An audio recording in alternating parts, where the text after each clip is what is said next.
Bonjour, c'est Christelle Cronier pour le Cercle de Confiance. Aujourd'hui, Adrien Copin, CEO et cofondateur de Slick et cofondateur des For Unite, nous donne ses trucs pour percer sur TikTok.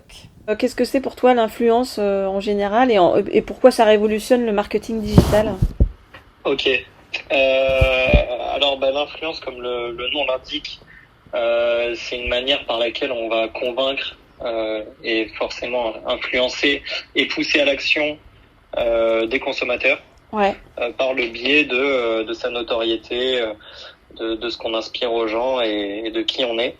Donc l'influence, c'est pas nouveau, hein. Ça intervient même à notre échelle quand on va conseiller un resto à quelqu'un et qui va y aller, c'est de l'influence. Là, c'est juste que des personnes ont le pouvoir de le faire à grande échelle. On peut tous être influenceurs au final, selon toi? Complètement, on l'est tous à notre échelle. Maintenant, influenceur dans le sens, on va dire métier, c'est quand on commence à toucher du mass market et également des personnes qu'on ne connaît pas. Parce que quand on le fait à notre échelle, c'est avec des personnes qu'on connaît. Et quand on le fait à grande échelle, c'est surtout sur des personnes qu'on ne connaît pas. Et sur la question de comment ça va révolutionner, enfin comment ça révolutionne plutôt le marketing, je dirais que l'influence, en fait, ça existait déjà, en fait, quand on se retrouvait devant des pubs où il y avait par exemple un David Beckham ou un Eva Longoria, enfin des stars sur les pubs télé, c'était déjà de l'influence. Donc c'est juste que disons que l'influence a changé de forme, où ça va plutôt se passer sur les réseaux sociaux et où l'approche va être différente. Plutôt que juste d'être figurant, on va appuyer le message commercial, disons, pour pousser l'audience à l'action et à l'achat. Et à partir de combien d'abonnés, d'après toi, on peut se dire influenceur? Très bonne question. Alors déjà, ça va dépendre de la plateforme. Ouais. Parce que par exemple sur TikTok, avoir 100 000 abonnés, c'est pas pareil qu'avoir 100 000 abonnés sur Insta. Ouais. La valeur de l'audience n'est pas la même. Maintenant, alors moi, pour avoir bossé avec des petits influenceurs et des très très gros, on se rend compte que il y a des micros influenceurs qui ont par exemple 5 000 abonnés sur Insta, convertissent beaucoup mieux que certains qui ont 30, 40, 50 000. Ah oui. Donc moi, je dirais pas que c'est en termes de chiffres, en termes de taille d'abonnés, parce que ça aujourd'hui ça veut plus rien dire. Oui. Mais plutôt en termes d'engagement. Oui. Mais ça, on peut le savoir que quand on fait une campagne et que avec les stats au jour le jour. Typiquement, si on fait une vidéo ou si on fait une story, j'ai un autre appel. Bon, j'envoie vers la messagerie. Désolé. Si on fait une story où on a 5000 abonnés et on dit à quelqu'un, si on dit à l'audience d'aller sur un site et qu'il y en a un tiers qui y vont, on a beaucoup plus d'influence que si on a 50 000 abonnés et qu'il y a juste 100 personnes qui cliquent sur le site. Ouais. Donc voilà. Donc après, on parle plutôt de paliers, micro, influenceurs, macro-influenceurs et méga influenceurs. Méga influenceur, c'est à combien d'abonnés? On va être autour des 1 million sur TikTok. Ouais. Vous avez choisi, vous, vraiment de dédier votre plateforme à TikTok. Ça veut dire que TikTok, aujourd'hui, c'est incontournable. Exit Instagram? Alors, Slick, oui, on a décidé de se spécialiser sur TikTok parce qu'on est TikTokers de base. Sur TikTok, personne sait le faire. Et quand les grosses agences se lancent dessus, savent pas le faire, et c'est normal, parce que les codes sont à des années-lumière de la com traditionnelle. Ouais. Et nous, on a la chance d'avoir très très rapidement compris comment fonctionnait cette plateforme. Et c'est pour ça qu'on a été TikTokers. Ouais. Et c'est de là qu'on s'est dit, nous, notre zone de génie, elle se trouve ici, donc on va accompagner et on va aider les marques sur cette plateforme. Et vous étiez les seuls, non, sur TikTok en 2020, non?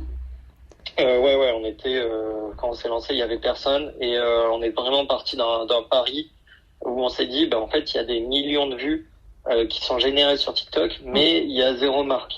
Comment ça se fait? Donc voilà, on a très vite compris qu'il y avait un manque à gagner énorme pour les marques et c'est de là qu'on s'est dit ok, il y a quelque chose à faire. On a commencé à contacter des marques, à proposer nos services et il y a eu énormément de bons retours, c'est allé assez rapidement et ensuite on a structuré, on a tout fait grossir. pour le coup, on est vraiment arrivé au bon endroit, au bon moment, le bon timing, le parfait product market fit, le fameux. On était en plein dedans. Et en plus, c'était pas juste une idée de marché à prendre, mais c'était vraiment là où on était expert. Donc, Ouais, ça matchait parfaitement. Ouais. parce que toi, t'étais TikToker et c'était quoi ta spécialisation? Alors moi, je parlais de success stories, Ouais, d'anecdotes, un peu générales, mais surtout de personnes qui ont réussi. Et je parlais aussi d'argent. ok. Donc typiquement, moi, la première vidéo, pour te dire, qui m'a fait exploser, Ouais. c'était ma 3e que je postais. Ah ouais? C'était une vidéo où je disais Jeff Bezos a gagné X milliards cette année, Oui. soit X euros par mois, soit X euros par semaine, soit X euros par jour, soit X euros par heure, soit X euros par seconde. Et à la fin, je dis, pendant ce TikTok, Jeff Bezos aurait pu s'acheter, je crois, un truc genre 5 Rolex ou je sais plus exactement ce que j'avais dit, mais ça avait cartonné et ça a intéressé les gens. C'est un format qui est très vulgarisé pour Ouais. comprendre un peu ce que représente la richesse. Donc voilà, j'ai fait ça et c'est de là que tout est parti. Ouais, c'est chouette. Parce que les formats TikTok, c'est combien de secondes, maxi, hein? Alors aujourd'hui, on peut faire des vidéos jusqu'à 3 minutes, voire 10 minutes pour certains. Ah oui? Ouais. Maintenant, pour être honnête, plus le format est court, plus ça va marcher. Ouais. Parce que les gens, ils ont une infinité de contenu à voir. Donc si la vidéo est trop longue, s'il y a une intro, voilà, ça prend 4 heures à se lancer, Ça les saoule. autant te dire qu'ils ont déjà scrollé sur la vidéo d'après qui va leur envoyer leur dose de dopamine. TikTok, c'est Ouais. indissociable de la musique. Ça peut être un vrai booster pour des artistes émergents. Et j'ai vu que vous venez de vous associer avec Play2. C'est une première, non? Ouais, exactement. On voit également énormément de jeunes talents qui avant devaient travailler pendant des années et des années, sortir des EP, faire des petites salles de concert, etc. pour se faire connaître. Ouais. Et aujourd'hui, je parle vraiment de ceux qui sont talentueux, ont un gain de visibilité énorme grâce à TikTok. Ouais. Et vont par conséquent beaucoup plus vite. Vous faites quoi? Vous les repérez? Non, pas du tout. Alors, et du coup, pour répondre à la deuxième question Ouais. liée à Play2, en effet, c'est une première dans le monde de l'accompagnement TikTok. Et enfin, ce que les marques recherchent, c'est des campagnes d'influence. Mais disons que si on veut aller au bout,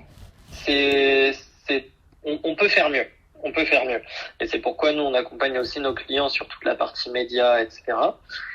Et en fait, avec Play2, avec qui on a collaboré sur les events et sur d'autres projets ensemble, on s'est dit, mais en fait, vous savez faire de la musique, nous, on sait faire tout l'accompagnement TikTok.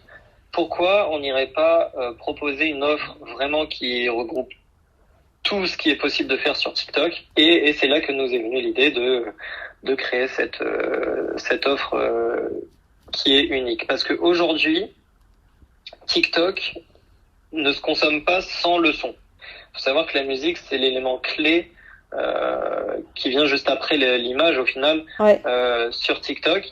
Et c'est normal parce que la musique, ça touche tout le monde. C'est ce qui permet à beaucoup de vidéos de devenir virales. Et pour une marque, ça peut vraiment être un gros coup à jouer plutôt que de devoir trouver une musique libre de droit. Ouais. Donc du coup, par exemple pour Play2, eux, ils ont des jeunes artistes et vous les accompagnez dans leur campagne TikTok, leurs events, etc. C'est ça, hein? Non, admettons que une marque veuille un accompagnement beaucoup plus poussé sur TikTok. Ouais. En fait, côté Slick, on va gérer tout ce qui est l'accompagnement, c'est-à-dire campagne d'influence, production de contenu et la partie média. Oui. Et côté Play2, en fait, eux, ils ont une vraie expertise. Donc Play2 qui est le premier label indépendant de France. Ouais. Donc voilà, ils ont des beaux artistes, ils ont Gims, ils ont Joker, ils ont Tyke, Ouais. ils en ont plein. Eux, ils ont vraiment une expertise sur la créa musicale parce Oui. qu'ils ont des artistes, mais ils ont aussi des compositeurs, etc. Donc en fait, en fonction de la marque et de son besoin, on va créer une musique. Ça, par exemple, ça peut être une musique trends liée à la campagne qui va être créée sur mesure et exclusivement pour cette campagne. En fait. Mais au final, c'est pour aider la marque. Et c'est lié avec Quills, du coup? Non, c'est pas lié. Kills, c'est une Kills. start-up qu'on a. T'es pas la première à faire à le prononcer comme ça. Ça veut dire quoi, Kills, en fait? C'est Slick à l'envers, en fait, simplement. Donc Kills, c'est une start-up qu'on a commencé à créer il y a un petit moment. Ouais. Qu'on développait un peu comme ça en side. À côté de Slick. Et en fait, à un moment, on recherchait un CEO parce qu'on s'est rendu compte qu'en fait, Kills, c'était vraiment un projet à part entière et que ça pouvait pas juste rester un side. Et c'est là, du coup, que Thomas nous a rejoint. Donc, Thomas, qui est l'actuel CEO de Kills. Ouais. Et en fait, l'objectif de Kills, c'est de mettre en relation les labels de musique ou les artistes avec des créateurs de contenu dans le but de lancer des trends, de créer des vidéos, etc.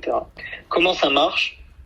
Les labels déposent leur brief sur Kills. Donc ça permet aux créateurs d'avoir une nouvelle source de revenus liée à TikTok. Ouais. L'avantage et la magie sur TikTok, c'est que même avec 0 abonné, on peut faire des centaines de milliers de vues, voire des millions de vues. Même celui qui a 0 abonné peut gagner de l'argent avec TikTok, et ça c'est complètement nouveau parce que ça a jamais été vu avant. Et côté label, ça leur permet d'avoir énormément de contenu à un coût qui est réduit, qui est énormément réduit, sur lequel ils ne passent pas de temps à contacter les créateurs, et sur lequel il y a aussi des influenceurs qui participent. Typiquement, un label, il va payer peut-être 1000 euros son en cash prize pour Kills, et il va avoir l'équivalent de peut-être 5000 euros s'il avait fait des placements, s'il était passé en placement classique par les influenceurs. Donc c'est énorme et c'est actuellement vraiment un peu une faille dans le système, oui, c'est ça. Autant pour les créateurs que pour les labels et les artistes. Un exemple de challenge qui a vraiment bien marché, où il y a eu énormément de vues. On en a lancé plein. Ouais. On en a lancé plein, donc j'ai plus les stats en tête, mais typiquement je sais qu'il y a un de nos derniers, il y avait pour 7 millions de vues, on se retrouve avec des CPM pour 1000 vues qui sont 2 fois moins chers que si on avait fait de l'achat média classique. Et en plus, c'est pas du média, c'est de l'organique, donc ça a encore une autre valeur pour le contenu et pour le titre. Et t'étais aussi à l'initiative, je crois, des soirées Influenceurs for Unite. Pour te remettre dans le contexte, les For Unite, c'est né d'une rencontre avec d'autres TikTokers, où on s'est retrouvés sur les toits de Paris. Tout était sécurisé, je rassure.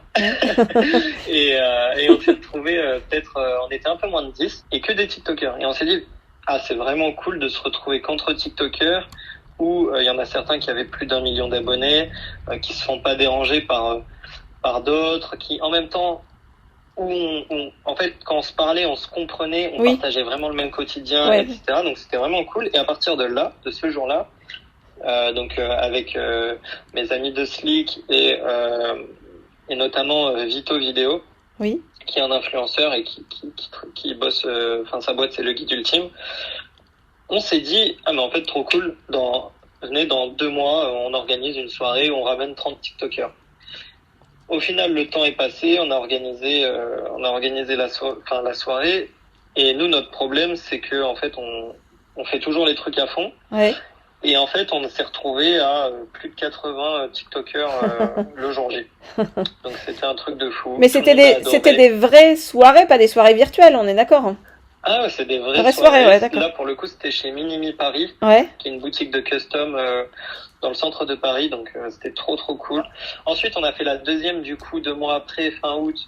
Donc là, la première, c'était en juin 2021. La deuxième, c'était en fin août 2021. Ouais. Donc là, on l'a fait à eSpot, rue de Rivoli, où on a ramené plus de 300 TikTokers. Donc ça, c'était un truc de fou. Et il y a aussi les marques du coup qui sont rentrées en jeu pour sponsoriser les events. Donc là aussi gros carton, il y a Black M qui est venu faire un showcase avec d'autres artistes. Il y avait Kinvey, c'était un truc de fou et c'était vraiment génial. Et ensuite, on a refait la For Unite 3, la 3e édition, fin octobre 2021 au Pachamama à Paris. Et là, on a invité plus de 800 créateurs, influenceurs.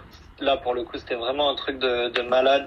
On a eu un showcase de Joker et d'autres artistes, notamment du label Play2. Ouais, bah j'imagine. Il y en a d'autres de prévus? Ouais, il y en a d'autres. Il y en a plein d'autres de prévus. On est en train de bosser dessus là actuellement. Donc voilà, là on va chercher. On cherche toujours à faire mieux. Moi, aujourd'hui, tu me demandes ce que je fais. Je peux pas te dire je suis comptable, je suis marketeur, non, en fait je fais 15 000 trucs et c'est ça qui fait la richesse un peu de mon quotidien et c'est ça qui me fait sortir du lit le matin, c'est que je sais que ça fait plus d'1 an qu'aucune journée se ressemble et que chaque jour je vais découvrir des trucs, chaque jour je vais avoir des belles surprises, chaque jour je vais avoir des nouveaux problèmes à régler. Chaque jour, ça va être un nouveau challenge et ça, c'est vraiment trop cool. Est-ce que tu peux me donner des trucs tout simples, tu vois, pour les gens à mettre en place pour faire marcher leur contenu TikTok, en fait? Le premier, je dirais, c'est de tester un maximum de contenu. Ouais. Ça paraît bête, mais en fait, TikTok, c'est un immense terrain de jeu. Et moi, avant de trouver ce qui marchait, je faisais des vidéos un peu sur la productivité où il y avait beaucoup plus de fond, beaucoup plus de valeur. Ouais. Mais au final, ça marchait pas. Donc c'est comme ça. Mais j'ai testé un autre format et c'est là que j'ai trouvé vraiment ce qui marchait et qui en plus me faisait plus plaisir à produire. Il faut vraiment tout tester, ne pas se dire ok, sur Insta, je fais des vidéos ultra corpo avec du motion design, etc. Du coup, sur TikTok, je dois faire pareil. Bah non, c'est une plateforme à part entière, TikTok, sur laquelle il y a des codes très spécifiques et un des codes principaux, c'est qu'il faut tester plein de trucs, tout ce qui vous passe par. Deuxième conseil, c'est faites un contenu qui est vraiment très humain. Pas de motion design, pas de montage à outrance, pas d'introduction, pas d'outro. Ouais. Faites un contenu simple. Il faut se dire que on est sur un téléphone, on est pas à la télé, c'est-à-dire que la télé, il y a 3 mètres qui nous séparent de la télé. Un téléphone, il est dans notre main à 30 cm de notre visage. Donc il y a une forte proximité à avoir. Et du coup, il faut que ça se retranscrive dans le contenu. C'est-à-dire pas de production hollywoodienne, un montage un contenu très natif, limite comme si on était en visio avec son meilleur ami, quoi, ou sa meilleure amie. Ouais. Mm-hmm. Donc ça, faut l'avoir en tête. Ouais. Et troisièmement,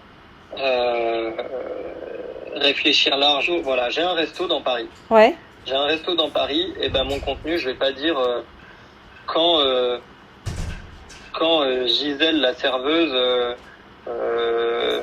me fait cette blague. Et tu vois, c'est une private joke que personne comprend. Ouais. En fait, ce type de contenu vraiment ultra ciblé que personne comprend, ça sert à rien. Faut réfléchir large. Et là, tu vois, pour ton resto, tu vas plutôt dire voici la recette du mois chez nous, tu vois. Mais ça touche tout le monde. Ne pas faire de production hollywoodienne, faire du contenu très natif et laisser libre cours à ses idées et voir TikTok comme un terrain de jeu. Et pour terminer, juste dire tes prochains projets importants, les challenges, enfin. Alors ça va être sur la partie event. Ouais. Cette année, on a 4-5 events qui vont arriver. Ensuite, Kills. Oui. Faut que, c'est sur une super bonne vague. Ça prend bien, donc ça, faut continuer. Ça va. Top. Eh ben merci. Merci beaucoup, Christelle. À plus. À très vite. Ciao. Le Cercle de Confiance, le podcast sans filtre qui donne la parole à tous. 100% inspirant, 100% sociétal, 100% optimiste, zéro censure. À retrouver chaque lundi dès 9h sur les différentes plateformes d'écoute. Apple Podcast, Google Podcast, SoundCloud, Spotify, YouTube et encore bien d'autres. Plein de bonnes ondes pour la semaine.